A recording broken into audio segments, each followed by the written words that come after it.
My name is Mackenzie Thompson. I'm 34 years old, and last Christmas, I drove 500 miles to surprise my mother only to be told, with a cold smile and a shut door, "We talked it over, Mackenzie, and none of us want you here." I stood there on her front porch, in the snow, clutching two perfectly wrapped gifts, wondering how many years of silence I had mistaken for peace. What they gave me that night wasn't just rejection, it was clarity. And what I gave them in return, well, let's just say this Christmas, I made sure they never forgot who I am. But to understand why I disappeared from my family's life for nearly 18 years and why I came back at all, you need to know the whole story. Before I dive in, take a second and hit that subscribe button. If you've ever been treated like the black sheep, dismissed, underestimated, or cast aside by your own family, you're going to feel this one. Leave a comment if you've ever had to choose between keeping the peace and keeping your dignity, because by the end of this, you'll see exactly which one I chose. Growing up, I used to think family meant the people who raised you. Now, I know it just means the people who don't leave when things get complicated. My parents divorced when I was 15. My mom, Karen, got full custody. My dad, David, was pushed out of the picture fast and hard. There was no court drama, just a quiet, bitter erasure. I wanted to live with him, but Karen told the judge I needed maternal guidance. And like a lot of girls in broken homes, I internalized that. I told myself she must know best. I was wrong. After the divorce, my mom moved us in with her older sister, Aunt Laura. That woman was the queen of condescension. You know the type: expensive perfumes, louder than necessary heels, always one sentence away from a backhanded compliment. At first, it was just temporary, but temporary became permanent real fast when Laura offered stability. She had a big house, a pool, her own business, the appearance of success. But inside that house was an emotional freezer, and I was the only one without a coat. My cousins, Connor and Amber, were Laura's golden children. Anything they did was genius. Connor got arrested for shoplifting once, and Laura called it youthful rebellion. I forgot to say thank you after dinner, and I was branded ungrateful and manipulative. I learned early that in that house, love was conditional and I'd never meet the conditions. And Karen, my mom, she became a shadow in Laura's presence. She stopped standing up for me, stopped seeing me. I became the leftover from a marriage she wanted to erase. The turning point came the summer I turned 16. I overheard a conversation Laura, Karen, and Connor. They were in the kitchen, whispering like I couldn't hear them through the vent. Laura said, "She's too much like David, cold, calculated, always watching." And my own mother laughed. "Don't worry," she said. "Senior year, she's moving out for college. We just have to get through one more year." I wasn't even in college yet. I hadn't applied anywhere. But they'd already made plans to remove me like a stain. That night, I emailed my dad. I asked him if I could live with him. And within a week, I was gone. No goodbye party, no calls, no gifts, no tears, just silence. And for 18 years, I stayed away. No birthdays, no weddings, no family reunions. I went no contact with Karen, Laura, and the entire curated clan of false smiles. I built my own life, one that didn't revolve around surviving other people's moods. Until a week before Christmas, out of nowhere, my mom called. I almost didn't answer, but curiosity has claws, and it sunk them into me fast. "Hi, sweetie," she said, like no time had passed. "Laura's hosting a Christmas Eve dinner. Connor and Amber will be there. I think it's time. I think we're ready to move forward. Come home." Home. That word made something twist in my stomach. Still, I wanted to believe. I wanted to think people can change, that maybe 18 years was enough time to regret how you treated your daughter. So I said yes. I drove all the way from Denver to Ridge Hollow with a bottle of wine, 2 handmade gifts, and a card that said, "No matter how much time has passed, I still love you." I rehearsed every possible reaction in my head on the drive: awkward hugs, forced smiles, maybe even tears. What I wasn't prepared for was the door. I knocked twice. No answer. But the lights were on. Laughter echoed from inside. Christmas music played.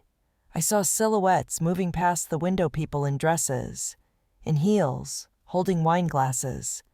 So I knocked again, this time, a little louder. Finally, the door creaked open. And there she was, Aunt Laura, not a hair out of place, not an ounce of warmth. She looked at me like I was a UPS delivery. "Oh, you actually came." "I got the call. Mom invited me," I said, holding up the gifts. Laura glanced at the wrapped boxes, then back at me. "Well, that was premature. We actually decided you shouldn't come." "We?" "The family. We talked it over." "But Mom?" "She changed her mind. We all did." And then, as if reading a grocery list, "Connor didn't want the drama. Amber's pregnant and can't risk the stress. Karen's lying down. And frankly, Mackenzie, this isn't your place anymore." I just stood there. The snow kept falling. The card in my pocket felt like it was burning a hole in my coat. I looked past her, hoping to see my mom appear, say it was a mistake, pull me into a hug, but all I saw were backs turned, heads averted. And then Laura said something I'll never forget. "No one wants you here." She shut the door. I stood in silence for a long time, until I whispered, "I hear you, Laura, loud and clear." I turned around, got in my car, and drove away. But I didn't go back to Denver. Not yet. I had something else to do first. Because if there's one thing I learned in that moment, it's that some ghosts don't want peace. They want justice. And I was finally ready to give them what they deserved. I didn't cry in the car. Not yet.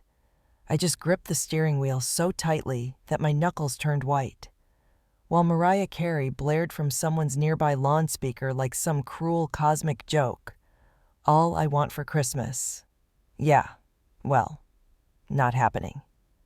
I pulled over 2 blocks away and parked in front of an unfamiliar house. Engine still running.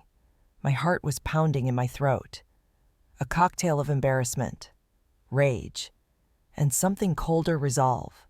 I stared down at the wrapped gifts on the passenger seat. The necklace I bought for Mom. The cashmere blanket for Amber's baby. A book for Connor on leadership, laughable now. I had played my part so well, the prodigal daughter. The one who still believed people could change. But the truth is, people don't change. They just get better at hiding their knives until you're close enough to stab. And Laura, she had always held her steady. I didn't drive back to Denver that night. I drove straight to a roadside motel instead. One of those places with flickering neon signs and a broken vending machine humming in the hallway. I needed Wi-Fi and a quiet place to think. Because if what Laura said was true, we talked it over. That meant this wasn't just rejection. It was coordinated, planned. And something about it didn't sit right. Why now? Why, after nearly 2 decades of silence, would my mother invite me back, only to flip the switch at the last minute? That kind of decision didn't feel emotional. It felt strategic. The next morning, I called the only person I trusted unconditionally, my dad. He didn't say, "I told you so." He just said, "Where are you?" and drove 2 hours to meet me for breakfast. We sat in a booth at an old diner he used to take me to when I was little. The waitress still remembered my name. That hit harder than I expected. Over eggs and black coffee. I told him everything. About the call, the drive, the door, the cold stare, the final sentence. He stayed silent until the very end. Then he said, "Laura always hated you because she couldn't control you. Same reason she hated me, and if she convinced Karen to disinvite you, then she's playing for something bigger, I asked. What could possibly be bigger than cutting your own daughter out of Christmas? He looked at me for a long moment. Then he said, your grandfather's estate. Suddenly, everything clicked. My maternal grandfather had passed away 6 months earlier. I hadn't been invited to the funeral. Of course. But I'd heard about it through mutual family gossip. He was a stoic, quiet man. Not particularly warm, but always fair. He and I used to play chess when I was a kid. He once told me, people show their true self when they think they've already won. And now, I wondered if he had left something behind, something Laura didn't want me to know. I asked Dad what he knew about the will. He didn't know the contents, but he had heard from an old lawyer friend that there had been a change, and that the estate was temporarily frozen after Karen contested something in the original documents. I felt my pulse rise. A change. A contest. Why wasn't I notified if I was named in the will? Legally, I should have been, unless someone deliberately ensured I wasn't. That afternoon, I did something I hadn't done in years. I called my cousin Jenna. She was Laura's daughter, but we were close as kids before everything went sideways. Jenna had left town at 18 and moved to Chicago. She worked in nonprofit law and had cut contact with most of her family after a falling out with her mom. I hadn't spoken to her in almost 10 years. She picked up on the second ring. Kenzie. Her voice cracked. Are you okay? I told her the short version. She sighed. Long and heavy. I've been waiting for this to come out. You need to see something. 2 hours later, Jenna sent me a scanned copy of an old email. It was a thread between my grandfather's attorney and Karen. The subject line read, RE Codicil Inclusion of Mackenzie. A codicil, an amendment to the will. It stated that, upon his passing, a portion of the estate, including a cabin property and a trust, would go to me directly. The email was dated 6 months before his death, but the most damning part attached was a follow-up from Karen, 3 weeks later, saying, I believe Mackenzie has severed ties with the family and would not wish to be involved. Please remove her to simplify distribution. She lied. She outright lied and asked to have me removed without ever contacting me, without ever asking me a single question. I sat there in the motel room, staring at the screen, my hands trembling, but not from sadness anymore. This wasn't about a cold Christmas. This was financial erasure. A legacy stolen, a calculated, legal assassination of my place in the family. I took a deep breath and said out loud, you wanted to erase me. Karen Laura, you should have made sure I stayed buried. I picked up my phone, called Dad, told him I needed a lawyer. Because this time, I wasn't just coming for an apology. I was coming for everything they tried to hide.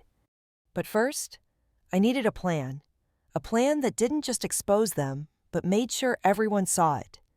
And the first place to start was the New Year's Gala, the annual Laura-sponsored, black tie, charity fundraising ego parade she loved more than her own kids. Because nothing says poetic justice like dragging the truth into the spotlight. But I wasn't ready yet, not fully. I needed evidence. I needed allies. I needed to become the daughter they thought they'd erased, and so much more. And when I came back, I wouldn't be knocking on any more doors. I'd be kicking them down. There's something eerie about watching people dress up in lies. Fancy gowns, custom tuxedos, champagne flutes, tilted with practiced grace, all masking the rot beneath. That's what the annual Ridge Hollow New Year's Gala was. On the surface, it was a charity fundraiser, Laura's crown jewel. She organized it every year under the pretense of raising money for community wellness initiatives. But everyone knew it was her personal PR machine. It was where she flaunted her power, paraded her curated family, and smiled for cameras with the warmth of a python mid-coil. And this year, I was going to be there, not as a guest, not as a relative, but as a storm wrapped in velvet. The days leading up to the gala were a flurry of preparation, but not the kind Laura would recognize. While she hired caterers and florists, I was digging through legal archives, contacting the lawyer Jenna recommended, and reconstructing the sequence of events that led to my silent erasure. The more I uncovered, the more calculated everything became. My grandfather's will had indeed been altered 6 months before his passing to include me as a direct beneficiary.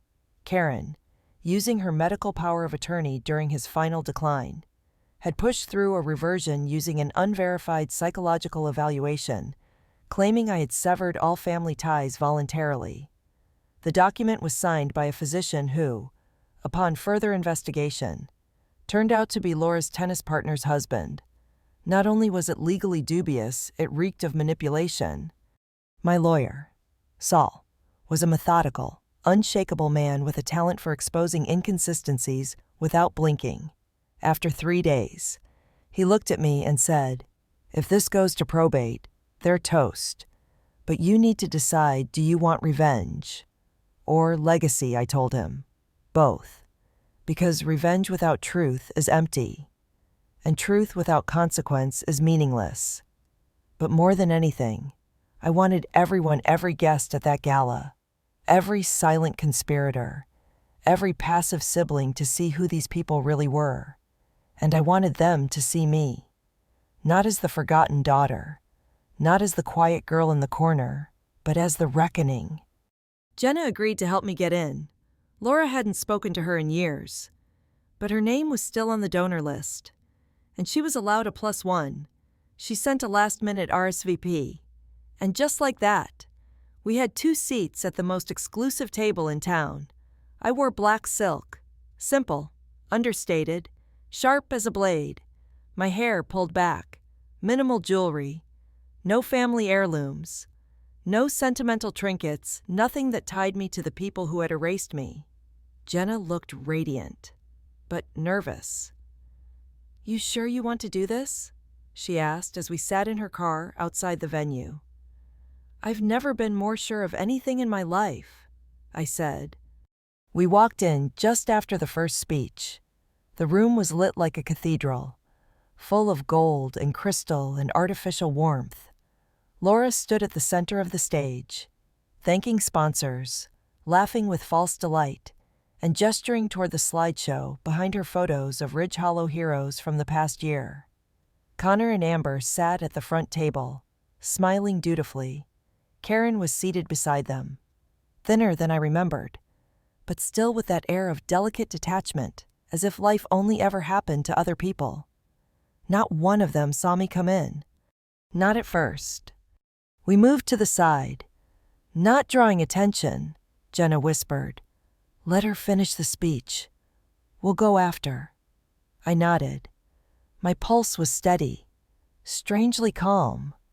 I had imagined this moment so many times, in so many different ways. Screaming, crying, throwing drinks. But none of that felt right anymore. I didn't want chaos. I wanted clarity. I wanted silence so heavy it shattered the room. When Laura finished, the lights dimmed slightly, the crowd applauded, music swelled. That's when I stepped forward. I didn't take the stage. I didn't need to. I walked directly to the head table, standing right behind Karen. She didn't notice until I spoke, softly, but firmly. "Happy New Year, Mom." The sound of her name, my voice froze her in place. Slowly, she turned. Her eyes widened. Her mouth opened, but no words came. Connor looked confused. Amber turned pale. Laura was still chatting with someone, unaware of the ice settling over her carefully arranged celebration. I leaned closer. "I thought I'd come celebrate the legacy you worked so hard to erase." Karen stood abruptly, knocking her chair back. Now people were turning. Laura finally saw me. For a brief moment, her mask slipped. Her lips tightened. Her eyes darted, calculating. She took a step forward. "Mackenzie," she said through gritted teeth, "this is neither the time nor the place." "On the contrary," I interrupted, "it's exactly the time, exactly the place." I pulled out the folder from my clutch and handed it to Jenna, who gave it to the nearest journalist standing by the photographer's table. "This," I said loudly enough for the room to hush, "is a detailed report of how Karen and Laura Thompson falsified legal documents to remove me from my grandfather's will, including affidavits, emails, and medical fraud." Silence. Total, suffocating silence. Laura reached forward to snatch the folder, but the reporter had already moved. I turned to the room. "While you were donating money to community wellness, this family was stealing from their own, from the granddaughter my grandfather wanted to protect, from me."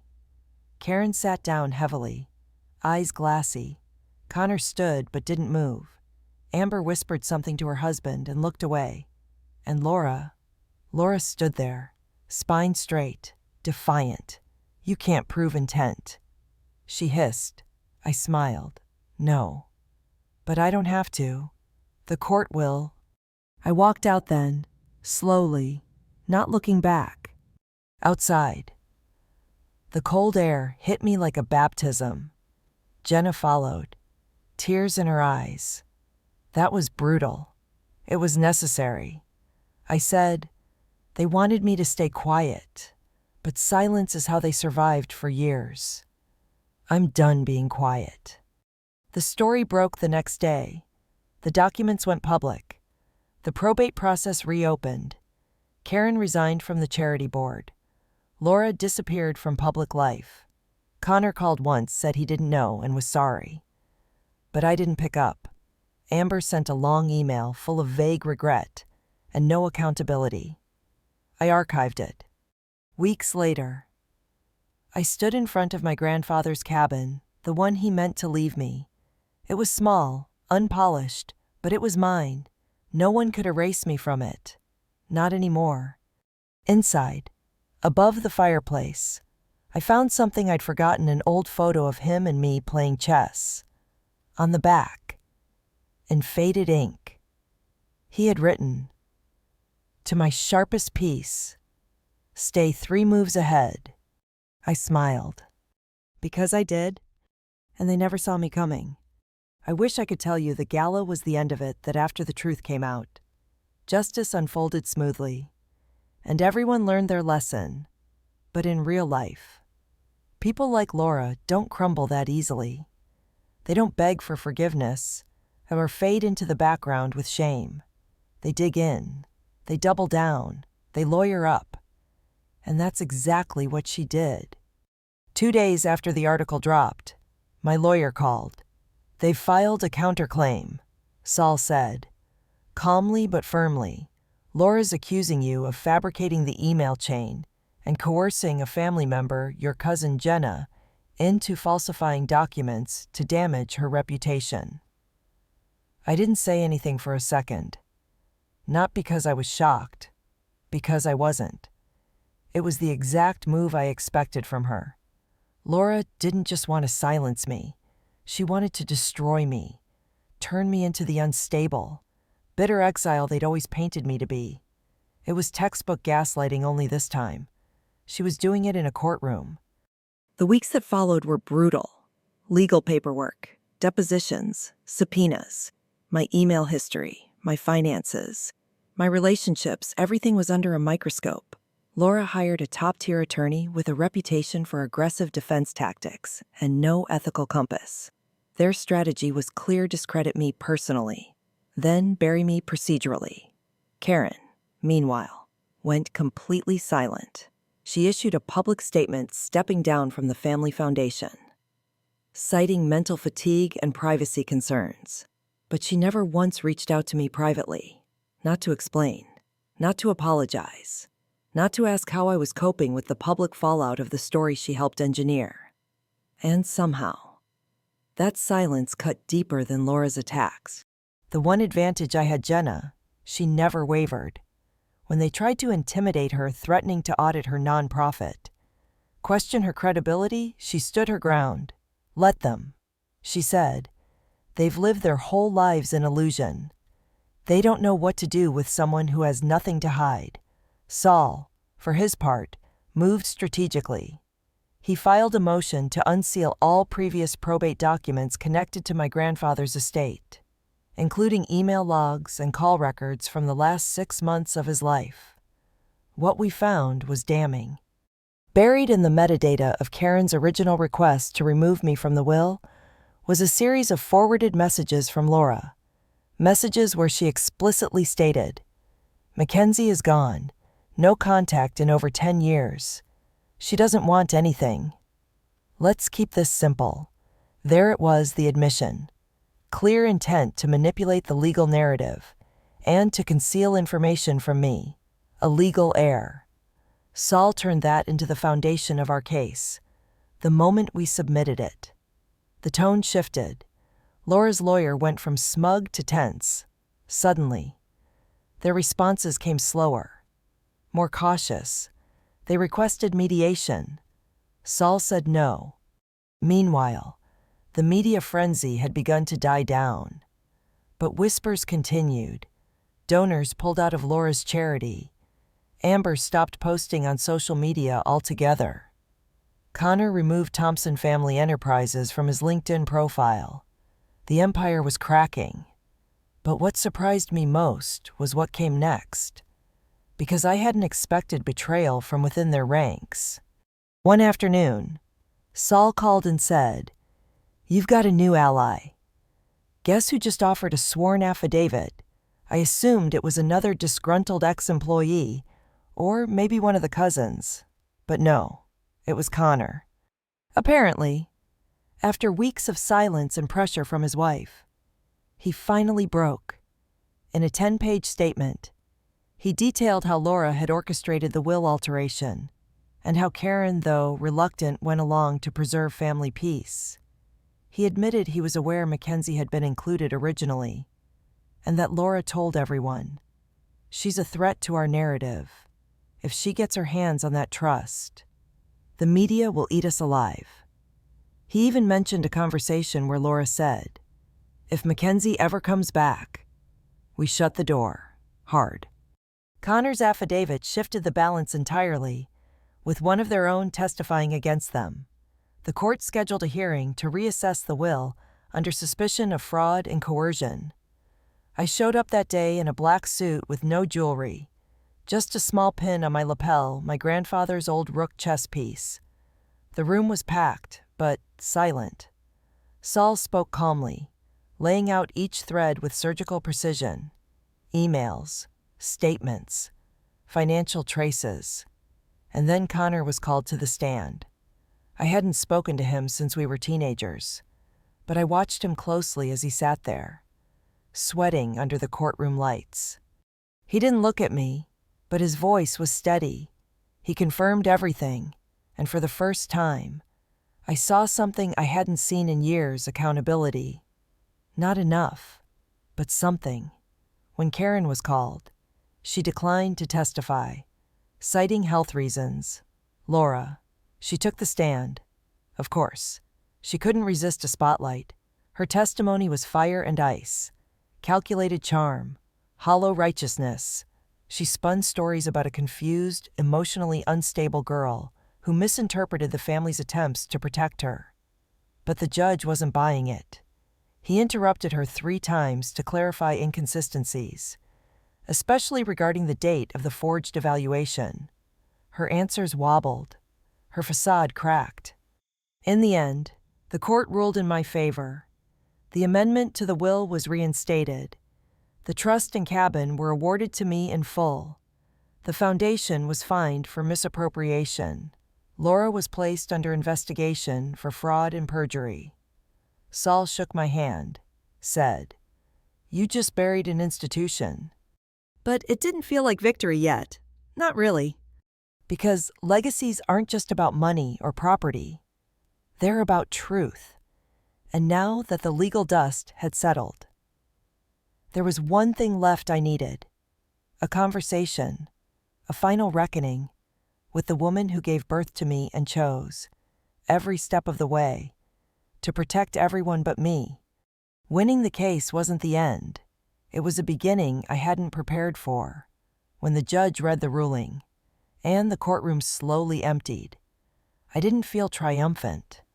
I felt weightless, like something had been carved out of me and left behind in that wooden chamber with its dust-smelling air and stale silence. Justice had been served on paper, but the questions I carried didn't vanish. They surfaced stronger, sharper, unrelenting. The biggest of all, why not why Laura did what she did. I knew her thirst for control made honesty an inconvenience, but why my own mother had been so willing to let it happen. Why she'd joined the knife dance instead of shielding me from it. And I knew that I couldn't move forward until I heard it from her mouth. Until I sat across from the woman who once brushed my hair and said I was her whole world, and asked, when did that stop being true? 3 days after the ruling, I called her. She picked up on the third ring, her voice breathy, cautious. Mackenzie, I didn't bother with small talk. I'd like to meet. Just you and me. No lawyers, no cousins, no defenses. There was a pause. All right, she said, almost too quickly. Tomorrow morning, 10. My place. I didn't sleep that night. I sat on the edge of the bed in my cabin now, trying to rehearse the conversation, trying to imagine every possible direction it could go. But nothing stuck, so I gave up the scripts. I would go as I was. Not the hurt child, not the vengeful woman, just the daughter, asking for the truth. She opened the door before I knocked. Her hair was grayer, her frame thinner, but she still had the same perfume, lavender and something powdered. She gestured for me to come in. The house looked untouched by time, same faded curtains, same photos on the wall, minus me. Every image was a curated version of her motherhood, Amber's graduation, Connor's wedding, Laura at Christmas.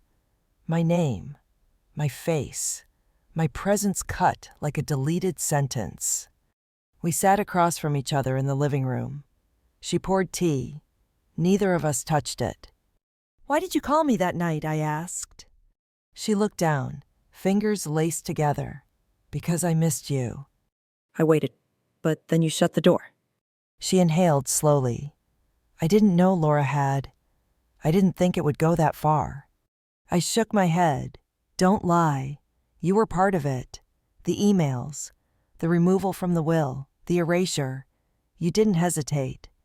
Her eyes filled with something shame, maybe, or fear. I was afraid. She whispered, afraid of what bringing you back would mean. Laura said, you'd stir things up, that you'd make me choose between you and them, and I didn't think I could survive losing the family again. I leaned forward. You didn't lose the family. You gave me up. There's a difference. You left me out in the cold, literally, on Christmas. She winced, but didn't deny it. I thought you were better off with your father, stronger, independent. You never needed me. That's the lie you told yourself to feel less guilty, I said, my voice steady. I did need you. I needed you to stand up for me, to say I mattered, just once. But instead, you chose silence, again and again. There was a long pause. Then she said the one thing I didn't expect. I didn't know how to love you. The words sat heavy in the air between us. I loved Connor and Amber because they were easy. They did what I expected. They followed the script. But you always asked why. You always pushed back. And after your father left, I couldn't look at you without seeing him. The part of him that challenged me. The part I resented. Tears welled in her eyes. That's not your fault. It was mine. I was weak. For a moment, the air shifted. I believed her. I saw the cracks in her armor, the brittleness in her voice. But the truth didn't undo the damage. Understanding didn't erase abandonment. I didn't come here for an apology. I said, I came to tell you this. I'm done looking for your approval. I'm done wondering if I was enough. I am. I always was. You just weren't ready to see it. She nodded, quietly. I don't expect forgiveness. I'm not offering it, I said, but I'm not holding on to the hate either. That's yours to keep. I stood up. She didn't follow me to the door. I left without looking back. Out in the cold morning light, I felt something uncoil inside me. Not closure, not peace, but clarity. The wound was still there, but it no longer defined me. It no longer dictated how I moved through the world. I had faced the ghost. I had asked the question, and I had survived the answer. In the months that followed, the noise faded. Laura was indicted on multiple counts of fraud. Her reputation, once pristine, dissolved into scandal. Karen withdrew from public life entirely. She sent me a letter once typed, unsigned, thanking me for forcing her to face herself. I never replied. Connor moved away. Amber sent a birth announcement. I didn't open it. Jenna and I grew closer. We rebuilt the cousinship that had been buried under years of silence. She helped me turn the cabin into something more than a legacy. We opened it as a retreat for young women navigating estrangement, a space for healing, a space for truth. One evening, I sat on the porch with a cup of tea, watching the sun melt into the treetops. I thought about everything I'd lost, and everything I'd reclaimed. Not just property or name or inheritance, but self-respect, voice, identity, for years.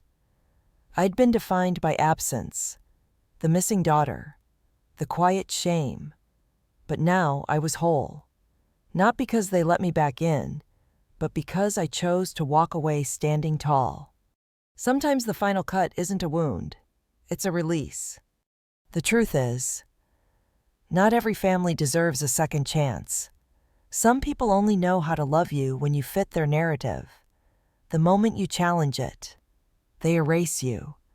But here's what I learned: being erased doesn't make you invisible. It makes you dangerous. Because once you've lost everything, you stop fearing the cost of truth. And truth, when wielded by someone with nothing left to lose, is the sharpest blade there is. If this story resonated with you, if you've ever been cast out, underestimated, or silenced, then know this: your voice matters. Your truth matters. And you are not alone. Share your story in the comments. Let others know that silence is not peace. That leaving isn't always giving up. Sometimes, it's the bravest thing you can do. Like, subscribe, and join me in the next episode where we explore another tale of quiet strength, loud betrayal, and the power of choosing yourself. Because sometimes, the best revenge is never needing theirs again.